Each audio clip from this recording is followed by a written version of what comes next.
día, ¿qué tal? ¿Cómo están? Espero que estén bien. Una bonita mañana. Entonces, vamos a iniciar nuestra clase de hoy.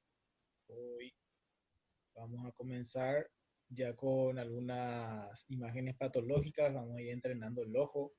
Espero que hayan mirado radiografías de tórax normales, tanto posteriores anteriores como laterales, porque hoy vamos a iniciar con la parte traumatológica, con la parte patológica, y vamos a ver que se van a confundir un poco las imágenes, pero no son muy difíciles para observarlas. Simplemente hay que tener ciertos aspectos en cuenta para observar patologías a través del tórax. Muy bien, vamos a comenzar con traumatismos torácicos, ¿sí? Todos están viendo mi pantalla, por favor usen sus reacciones para que yo pueda, ¿verdad?, saber si están observando mi pantalla. Eso es lo que me interesa mucho. ¿Sí? ¿Están observando mi pantalla? Ahí. Muy bien. Muy bien. Traumatismos torácicos. Siempre les dejo un pensamiento aquí que es: avancemos, nuestra patria nos necesita. ¿Sí? Entonces, ¿qué es un traumatismo torácico? ¿Sí? El traumatismo de tórax, ¿sí?, en sus siglas TT, lo van a encontrar en cualquier bibliografía. Incluye todo traumatismo sobre los pulmones, ¿sí? La caja torácica Profe, perdón, comprende si estás haciendo una presentación no se puede ver. la columna vertebral dorsal en la parte posterior, así como sobre el corazón. Saben muy bien Ya no que en escucho la de nuevo. radiografía vemos una silueta cardíaca, grandes vasos. ¿Se acuerdan que nosotros en las radiografías laterales podíamos observar el callado aórtico, podíamos observar la vena cava inferior? Entonces también se pueden observar con las radiografías las lesiones de estos grandes vasos y el resto de las estructuras mediastínicas. ¿Cuáles eran el resto de las estructuras mediastínicas? Los bronquios, la tráquea, el esófago. Entonces esas estructuras también se pueden observar lesionadas en las estructuras, perdón, en las radiografías de tórax. Entonces, es muy común ver los traumatismos de tórax en los accidentes de tránsito. Por eso es que siempre comenzamos leyendo, siempre comenzamos estudiando la parte de la caja torácica como forma de observar las radiografías por imágenes, ¿sí?, tanto anteroposteriores, posteriores y ¡Fuera! laterales. ¡Fuera! ¡Ay! Bien, ¡Fuera! seguimos. Se clasifican así: en traumatismos abiertos, traumatismos cerrados o contusos y traumatismos mixtos, ¿sí? Según la etiología, en los traumatismos abiertos vamos a tener las armas blancas, elementos punzantes, elementos cortantes, armas de fuego, proyectiles de baja velocidad y de alta velocidad, ¿sí? Eh, las misceláneas, elementos externos, ¿sí? Elementos externos, cualquiera sea. Los no penetrantes, ¿sí?, que no alteran la pleura, y los penetrantes que alteran la pleura, ¿sí? Por eso es que vamos a ver más adelante lo que es el derrame pleural, y en la próxima clase lo que es el neumotórax, hemotórax y todas esas patologías.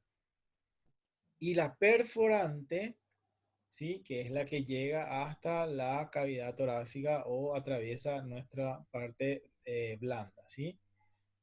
Los traumatismos cerrados o contusos, que son los golpes directos, ¿sí?, que es la compresión, ¿sí? Ustedes bien saben que en los accidentes automovilísticos esto es lo que generalmente se da: aceleración, desaceleración, ¿sí?, torsión, ¿sí? Todas esos son traumatismos, son traumatismos que pueden alterar a la caja torácica en su mayoría por accidentes de tránsito.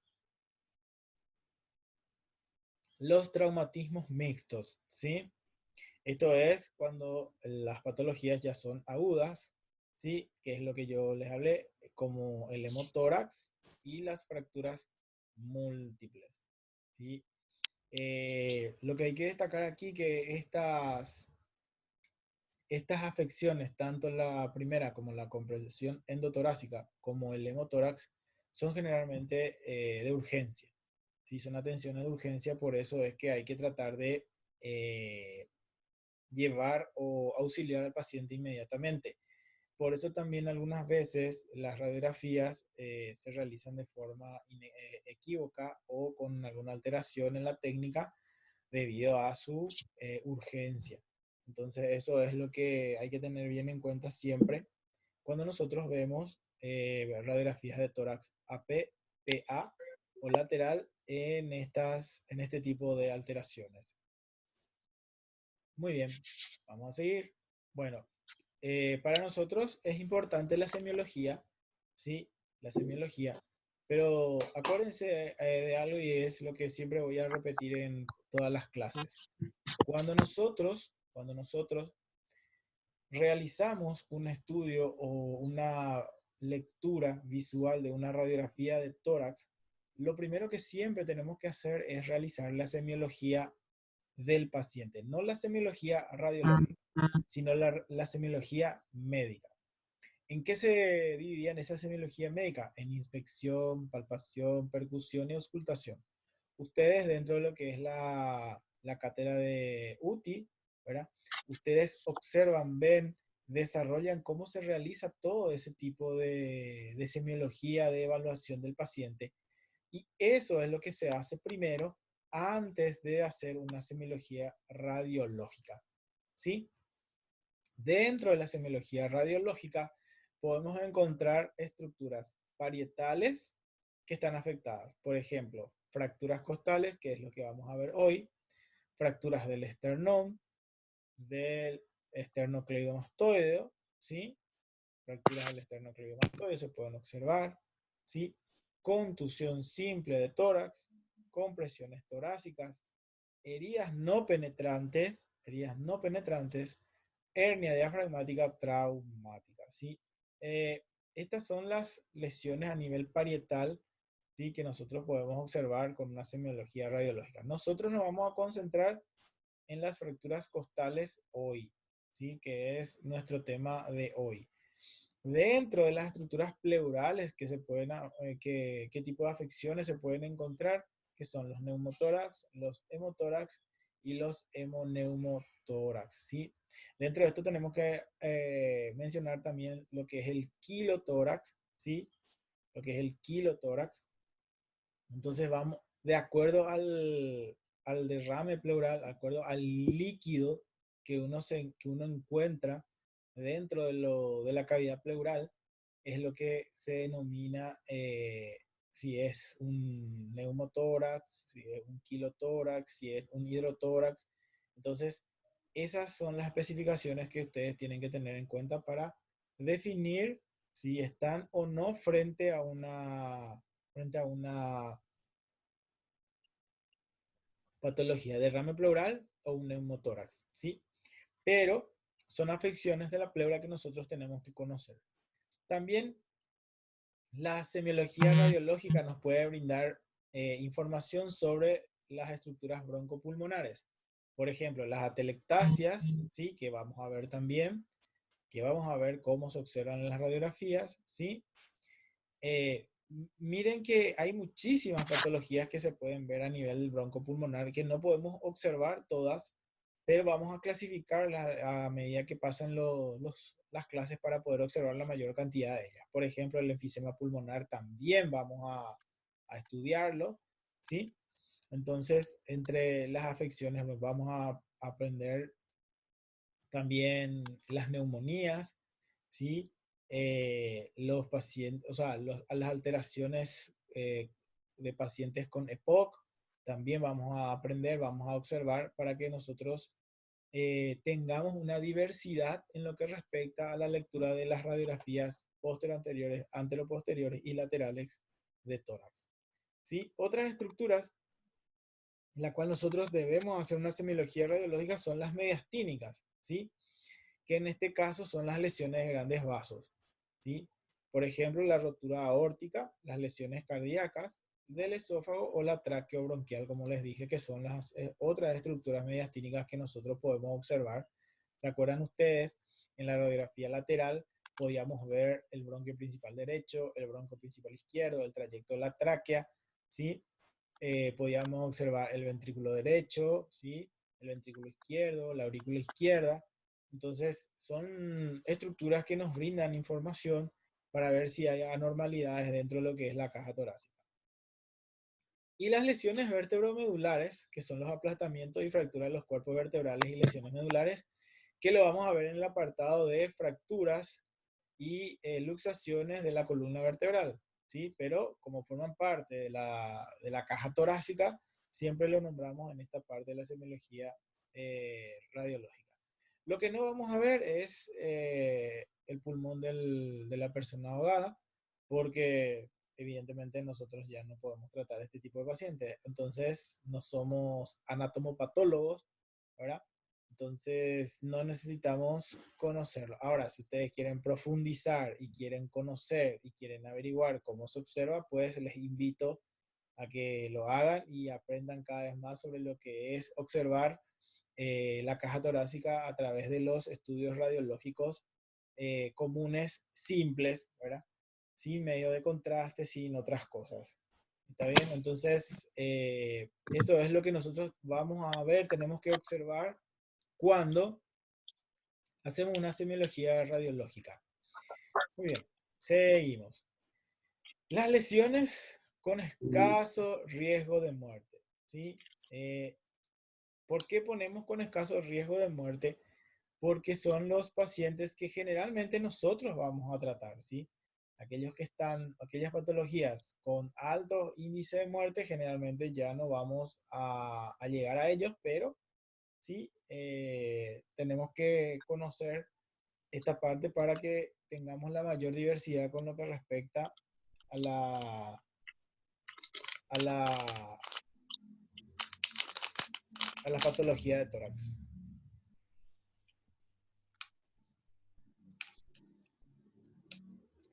¿Se ve o no se ve? No se No ve se nada. ve, profe. No, no se ve. No se ve. Desde el comienzo nada no se vio.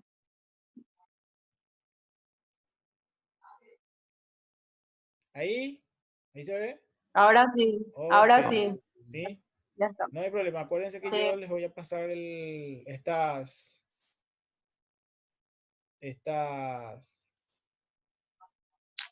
imágenes, así es que están explicadas. Por suerte era la parte introductoria, la parte teórica nada más, la que estamos explicando. Entonces ahora vamos a pasar a ver eh, la parte que es la más importante, que es la parte de observación, ¿sí? Muy bien, seguimos, ahí sí entonces.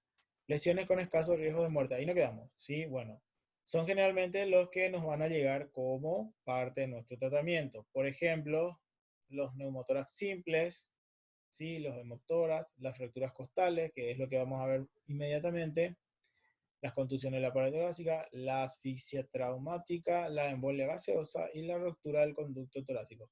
Generalmente estos tipos de pacientes los que vamos a ver durante los internados o aquellas personas que trabajan en la unidad de cuidados intensivos.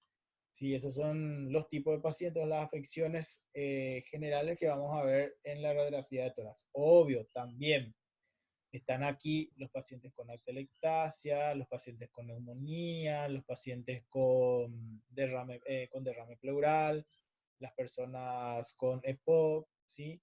También existen, están en esta clasificación que las cuales ustedes pueden observar, ¿sí? Muy bien, seguimos entonces, ¿sí? Porque creo que nos queda bastante tiempo, entonces podemos extendernos. Muy bien, ¿qué es lo que vamos a buscar con la radiografía de tórax? Primero, partes blandas, hematomas, enfisemas subcutáneos, cuerpos extraños, pliegues cutáneos, ¿sí? Esto en las partes blandas, ¿sí? Partes blandas. En la pared, en las partes óseas, fracturas. Si hay fracturas de clavícula, obvio, ¿sí? ¿Sí? lesiones del plexo braquial, las lesiones o las fracturas de las costillas, de la primera, la segunda y la tercera. Sí, también hay fractura en las costillas en las dos últimas o en las tres últimas, la décima, la undécima y la duodécima, ¿sí? Y si hay una contusión en el esternón. La pleura. Por último, vamos a estudiar la pleura, ¿sí? Y la pleura, como dijimos, vamos a ver las lesiones de la pleura, que son el derrame pleural y el neumotórax, ¿sí? El neumotórax.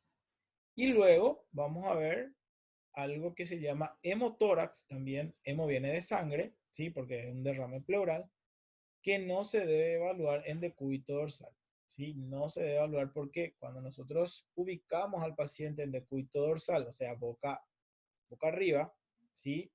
La sangre lo que va a hacer es moverse y comprimir grandes vasos que pueden ocasionar lesiones peores o alteraciones peores en nuestro paciente. Entonces eso hay que tener muy en cuenta cuando hay un derrame pleural, ¿sí? Que el paciente no se ponga en decúbito dorsal. Generalmente el paciente tiene que estar en 45 grados, ¿sí? O si se puede sentado, hasta ver cómo tratar ese derrame pleural. Pero eso vamos a hablarlo cuando lleguemos a derrame pleural. Muy bien. Las fracturas costales representan en los accidentes automovilísticos el 84% de los casos. Esto significa que de 10 accidentes automovilísticos, 8 o 9 pacientes van a sufrir fracturas costales. Entonces, ¿qué nos indica? Que si un paciente llega a nosotros con una dificultad respiratoria, ¿sí? Una disnea, y nosotros le preguntamos, señor, ¿a usted le pasó algo? Por eso empezó a respirar así, por eso le cuesta respirar. Y dice, o sea, que me caí estaba arreglando mi ventilador y me caí. ¿Qué tipo de traumatismo hubiera sido? Un traumatismo cerrado, una contusión, una compresión. Capaz que el señor, ¿sí? Fracturó algunas costillas, ¿sí? O una costilla y no asistió simplemente a un centro asistencial y dejó que pase esta fractura y fue empeorando su condición a medida que pasan los días. Entonces, son informaciones que nosotros tenemos que ir manejando a medida que conversemos con nuestros pacientes. Y lo malo de los rayos X es que detectan en un 40% nomás estas fracturas. Lastimosamente, ¿sí?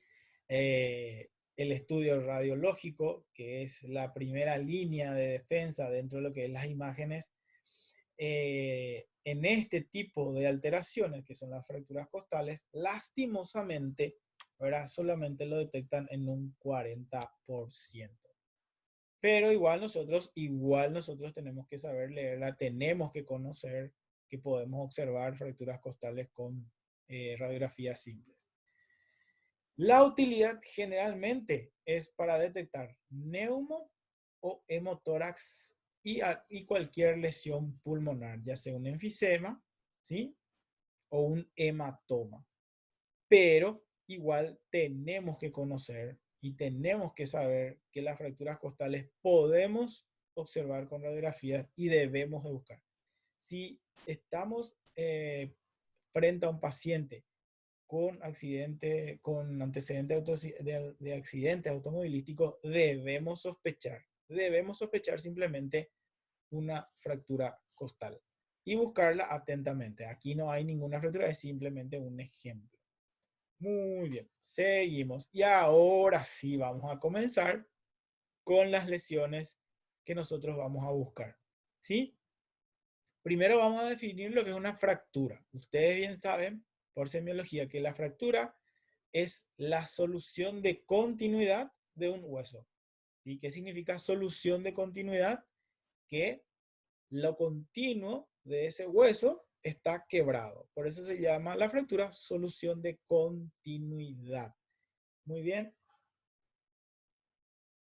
En la imagen A, ustedes pueden observar que en esta pequeña parte, miren ustedes, esta es una costilla completita la costilla y se ve la solución de continuidad en este sector. Me van a decir, profe, es muy pequeño. Es muy pequeño. ¿No se observa con facilidad? No se observa con facilidad. ¿Qué dijimos de radiología? ¿Qué dijimos de imágenes? Que hay que ver, hay que mirar, hay que observar 1000 veces para entrenar el ojo. Esto, ver, para nosotros que estamos empezando en radiología, va a costar muchísimo. Pero son los tipos de fracturas costales que se nos van a presentar. Son pequeñas y casi imposibles de observar. Entonces, lastimosamente tenemos que entrenar el ojo. No hay otra forma. Ahora, ¿podemos hacer ecografía? ¿Podemos hacer una resonancia? ¿Podemos hacer un TAC? Sí, claro que podemos hacer. Pero ¿qué pasa si el paciente no puede pagar? ¿Qué pasa si el paciente no puede pagar? ¿Qué pasa si nosotros trabajamos en el fondo del interior del país, donde solamente podemos decirle a nuestro paciente que puede conseguir una radiografía? Solamente radiografía. Y bueno, vamos a tener que aprender a leer radiografía, no hay de otra. No hay de otra, tenemos que hacerlo. Entonces, se puede observar. ¿Cómo se observa la solución de continuidad? Vamos a explicarlo aquí en esta costilla que está entera. Si ustedes ven la costilla, tiene una imagen radio opaca, ¿sí? Porque es hueso, ¿sí? Y lo que podemos observar inmediatamente, la flechita de abajo le va a mostrar, es como una raya negra dentro de esa estructura blanca. Lo voy a hacer así para que se entienda, ¿sí? Esa es la solución de continuidad. Aquí en esta costilla se ve ya mucho mejor. Ven ustedes, esta es la costilla, ¿sí? Y aquí es como que se parte y después continúa. Esta es la solución de continuidad. Entonces, así hay que mirar lastimosamente las fracturas costales cuando estamos en presencia de una radiografía. Luego, más arriba, aquí podemos ver, esta es la costilla, acá se quiebra, ¿sí? Está la solución de continuidad aquí, luego continúa la costilla, ¿sí? Acuérdense, la costilla tiene forma de arco, ¿sí? Este es el arco posterior y por aquí adelante está el arco anterior. Entonces, aquí está, la flecha lo indica, dónde está, a qué altura se encuentra la fractura costal, y esta flecha indica la que está por debajo de ella. Esta que está aquí es la costilla, me siguen con el mouse, ¿sí? Me sigue con el mouse. Y la fractura se encuentra a este nivel. ¿Ven cómo se quiebra la costilla? ¿Sí? Si ustedes toman un palito y no lo rompen completamente, sino lo parten simplemente, es más o menos así como se observa una fractura costal. Me van a decir, profe, es bastante difícil, es complicado. No es tan fácil como parece, como les dije.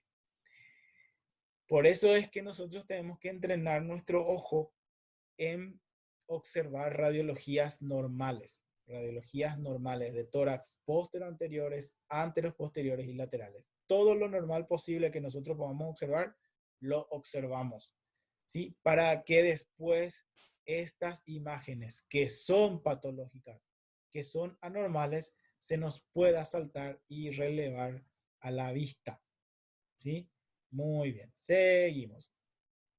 Esta ya es una posteroanterior y la flecha indica la fractura. Me van a decir, profe, acá no hay solución de continuidad. No, pero si ustedes se fijan, perdón, en la costilla de arriba, hay como una uniformidad en la costilla, ¿sí? La costilla es uniforme en todo su trayecto. Sin embargo, si ustedes se fijan en esta costilla, a esta altura, la costilla pierde su uniformidad. Es como que es más gruesita en esta parte, ¿sí? Como que está ensanchado y luego se vuelve forma o vuelve la forma continua, ¿sí? Entonces, en este lugar encontramos una fractura costal también. Entonces son formas de observar fracturas costales. Generalmente nuestros pacientes van a llegar con esta radiografía. Generalmente, ¿sí? Generalmente. Entonces nosotros tenemos que entender qué forma tiene nuestra costilla, ¿sí? Cuánto mide nuestra costilla de largo, cuánto mide de ancho y cuánto mide de grueso. Porque si nosotros observamos una alteración en esas estructuras, con esas alteraciones, vamos a poder observar simplemente las fracturas costales. ¿Qué alteraciones, a qué nos puede llevar las fracturas costales? ¿O qué complicaciones nos puede dar las fracturas costales? Acuérdense que si las costillas están fracturadas y estas penetran dentro de la pleura, pueden ocasionar o, o alteraciones de la pleura, ¿sí? Y pueden ocasionar o neumotórax, derrames pleurales u otras cosas más complicadas. Entonces, por eso es importante observar las fracturas costales. Muy bien. Y para la tarea, les dejo esta pequeña tarea que es la cual ustedes van a observar esta imagen torácica y van a buscar las fracturas costales y me van a indicar en qué hemisferio del campo pulmonar ustedes ven, ¿sí? Y a qué altura en la costilla lo observan. Acuérdense que ustedes ya saben contar las costillas, ya saben cómo se ven las fracturas costales ahora, entonces ya saben diferenciar las estructuras de la caja torácica, entonces van a observar tranquilamente en sus casas. Esta es una tarea, así que no se preocupen, van a observar en sus casas y van a indicarlo después. Acuérdense que yo les voy a pasar el material y ustedes lo van a poder observar una y otra vez. Esta va a ser la primera tarea que vamos a pasar. Muy bien, seguimos porque nos queda poquito tiempo. Muy bien, ahora vamos a ver lo que es el derrame pleural. ¿Qué es lo que es el derrame pleural, profesor? ¿Agua en los pulmones? No. Acuérdense, jóvenes, que el pulmón está cubierto por una pleura, ¿sí? Esa pleura tenía dos capas, una pleura parietal y una pleura visceral. La pleura parietal es la que está pegada, adosada a la caja torácica, y la visceral es la que está adosada al pulmón. Entonces, hay un espacio. ¿Cómo se llama ese espacio pleural? ¿Se acuerdan del espacio pleural? Es un espacio virtual. En realidad no existe, ¿sí? La pleura parietal y la pleura visceral están pegadas, adosadas unas a otras, y estas se mueven, ¿sí? Con los movimientos respiratorios. Cuando dentro de ese espacio pleural, que es virtual, que no existe, es ocupado por líquido, es lo que conocemos o llamamos el derrame pleural, ¿sí? Entonces, ¿cuáles son los síndromes radiológicos del derrame pleural? Primero, opacidad de un hemotórax, ¿sí? Opacidad significa radio opaco, o sea, color blanco. Puede ser de un hemitórax, puede ser completo el hemitórax, ¿sí? O puede ser ambos hemitórax, ¿sí? Obvio que ese derrame ya es un derrame bastante importante para que tome ambos campos pulmonares, pero se puede observar, ¿sí?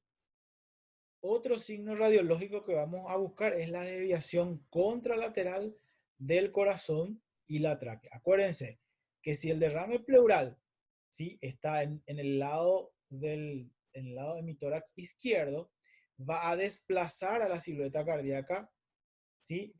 Va a desplazar a la silueta cardíaca de este lado, y la tráquea también se puede desviar hacia este lado, hacia el lado derecho, si es el derrame del lado izquierdo. Si es el derrame del lado derecho, va a ocurrir lo mismo hacia el lado izquierdo. Acuérdense que el corazón tiene una posición más o menos media, ¿sí? Más o menos media. Por aquí está nuestra silueta cardíaca. Entonces, son signos radiológicos que nosotros tenemos que buscar cuando encontramos un derrame pleural. Muy bien. Otro signo radiológico que vamos a buscar es la separación de los espacios intercostales y el descenso del diafragma. Acuérdense muy bien que el diafragma, en las radiografías que nosotros observamos, que yo les pasé, el diafragma tiene forma de cúpula. Tiene forma de cúpula, tiene forma, ¿sí?, redondeada. Si esa cúpula diafragmática está aplanada, ¿sí? Está aplanada. Y estos espacios intercostales, miren ustedes estos espacios intercostales. Este espacio intercostal es mucho menor que este espacio intercostal.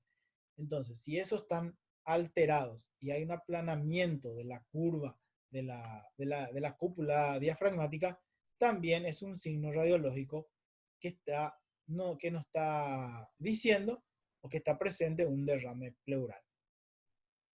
Otro signo radiológico del derrame pleural es el aumento del hemitórax, ¿sí? El aumento del hemitórax que no está con derrame pleural. Por ejemplo, miren ustedes, ¿sí? Esta imagen y este sector del hemitórax, ¿sí? Evidentemente que el tamaño de este hemitórax que está aquí del lado derecho, ¿sí? Y este hemitórax del lado izquierdo hay un agrandamiento porque esta es la columna. Voy a seguir con mi mouse. Lo que es el lugar del diafragma y lo que es la pared costal. Miren el aumento del tamaño del hemitórax. Esto también nos indica que hay un derrame pleural. Aparte de la imagen radio opaca, ¿sí? Aparte de los aumentos de los pasos intercostales del hemitórax contralateral, aparte del aplanamiento del diafragma que acá no observamos, también está el aumento del hemitórax en el cual se encuentra el derrame pleural. Y otro síndrome radiológico del derrame pleural es la ausencia del broncograma aéreo. Ausencia del broncograma aéreo. Ustedes lo pueden observar perfectamente. El broncograma aéreo, o lo que es el campo pulmonar, se observa totalmente disminuido, ¿sí? Aquí nomás está el broncograma aéreo. Entonces, estos son algunos signos radiológicos que nos indican que estamos en presencia de una radiografía de tórax con un derrame pleural. Muy bien. Cuando en una radiografía lateral la cantidad de líquido que se encuentra en la pleura es menos de 100 ml, se considera un derrame pleural. En la RX anteroposterior tiene que ser entre 250 y 600 ml, ¿sí? Y cuando hacemos la radiografía en decúbito, tiene que ser 5 o menos ml. Me van a decir, ¿y cómo medimos, profesor? Y generalmente son los médicos los que miden la cantidad del derrame pleural a través de una punción, ¿sí? Se saca el líquido, se hace el estudio y se sabe cuánto es la cantidad de líquido que hay en la cavidad pleural para hacer el tratamiento. Sí, entonces estos son los signos radiológicos que nosotros vamos a observar en un derrame pleural. Bueno, seguimos. Muy bien, aquí está, ya sin nuestra ayuda a memoria, del lado ahora derecho, ¿sí? Vamos a ver que ligeramente nuestra silueta cardíaca está desplazada más hacia la izquierda. Vemos el aplanamiento del diafragma. El diafragma tendría que estar aquí, no se encuentra. Hay una imagen radio opaca del lado derecho, ¿sí? Y si ustedes pueden observar, el espacio intercostal en el lado izquierdo es mayor que en el lado derecho. Y también podemos observar que el hemitórax derecho es de mayor proporción que el lado izquierdo. Y el broncograma aéreo es totalmente diferente al del lado izquierdo del lado derecho. Entonces, nos indican, son signos radiológicos que nos indican que estamos en presencia de un derrame pleural. Me van a decir, ¿qué tipo de líquido es, profesor? Por eso es que se hace la punción para sacar el líquido de este lugar y estudiarlo y saber qué tipo de líquido es lo que tiene nuestro derrame pleural. Puede ser agua, simplemente, puede ser sangre, puede ser pus y puede ser linfa. 4 tipos de líquidos nosotros podemos encontrar en nuestro derrame. Repito, agua, sangre, pus o linfa. 4. ¿Sí? Y cada uno otra vez tiene una denominación en este caso. Si es sangre, se va a llamar hemotórax. ¿Sí? Si es simplemente agua, se va a llamar hidrotórax. ¿Sí? Si es un derrame con pus, ya es generalmente un empiema pulmonar. ¿Sí? Y si es linfa, se llama kilotórax. Son denominaciones simplemente para clasificar cuando los derrames pleurales están confirmados y qué líquido es lo que se encuentra y cuál es su contenido. Estas patologías se pueden combinar con neumonía, se pueden combinar con atelectasia, se pueden combinar con enfisemas, se pueden combinar con edema agudo de pulmón, se pueden combinar con varias patologías respiratorias. Por eso es importante conocer, ¿sí? Conocer nuestra imagen de tórax PA, AP y lateral normal, para que lo normal, ¿sí?, sea para nosotros algo cotidiano y cuando aparezca algo anormal, sepamos entender y buscar ciertos signos radiológicos que nos indiquen y que nos lleven a nosotros a sospechar de una patología. Y acuérdense, antes de realizar una radiografía de tórax, previamente, tendríamos que realizar una evaluación semiológica de la caja torácica de nuestro paciente para nosotros confirmar que todo lo que encontramos en nuestra semiología de la caja torácica, nuestra semiología de la parte respiratoria, coincida con nuestra imagen radiológica patológica en este caso. Muy bien. Entonces, seguimos. Aquí hay otra. Dice luego, dice RX de tórax, silueta cardíaca de tamaño normal. ¿Sí? Esto es del libro, yo saqué de un libro, dice que es normal, pero bueno, nosotros no podemos discutir el libro. Pinzamiento del seno costofrénico izquierdo, ¿sí? Costofrénico izquierdo, ¿sí? ¿Qué significa pinzamiento? Disminución del ángulo, significa pinzamiento. Y derrame pleural derecho que ocupa 2/3 del campo pulmonar. Bien dicho. Hay algo que me olvidé y que no les dije, que generalmente es un signo patognomónico del derrame pleural, ¿sí? Que se presenta prácticamente en todos, ¿sí? En todas nuestras patologías de derrame pleural, que es generalmente esta línea recta. Esta línea recta nos indica que prácticamente es el nivel del líquido. Entonces, cuando nosotros tenemos así el líquido en nivel, podemos sospechar también que es un derrame pleural. Muy bien. Entonces, estas son las dos patologías que nosotros vamos a observar. Y, como siempre les digo, esta es la segunda tarea. Ustedes van a describir si existe derrame pleural, de qué lado y qué signos radiológicos ustedes observaron para indicar el derrame pleural en esta radiografía de tórax. Entonces, esto es todo por el día de hoy. Espero que hayan entendido, espero que hayan comprendido y les envío la tarea para que ustedes la puedan realizar y también el material de apoyo para que puedan ir leyendo, mirando y observando a medida que van realizando su tarea. Entonces,